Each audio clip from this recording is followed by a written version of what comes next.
So phone pouch అయితే change చేస్తే so ఎలా ఉంది అని కమెంట్ చేయండి. అదైతే పాడేయండి, దానికోసం పీకేస్తే నేనే, అందుకే కొత్త ఫోన్ పౌచ్ అయితే వచ్చింది. సో ఎందుకో హెల్త్ అంతంత మాత్రంగానే ఉంది, సక్కత్తు తలకాయ నొప్పి, తలకాయ తిరుగుతూ ఉంది.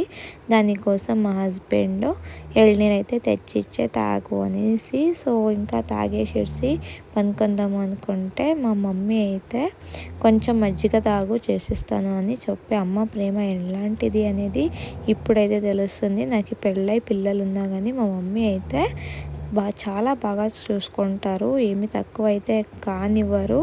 అండ్ నెక్స్ట్ కూర్చుందాం చదువుకుందాం అంటే నాకైతే అంతగా ఇంట్రెస్ట్ అయితే రావట్లేదు. దాన్నే ఇక్కడ చెప్తాను, ఇంట్రెస్ట్ అయితే రావట్లేదు అని. ఏం చేస్తాం, అట్లా ఉంటుంది. ఫార్మడీ తీసుకునేదేమో తీసుకునిన్నా కానీ కొంచెం కష్టమే అవుతూ ఉంది. ఎందుకంటే కొంచెం ఇల్లు కట్టిస్తూ ఉన్నాం కదా, అక్కడైతే ఇబ్బందిగా ఉంది. అక్కడికి పోవాలి, చదవాలి.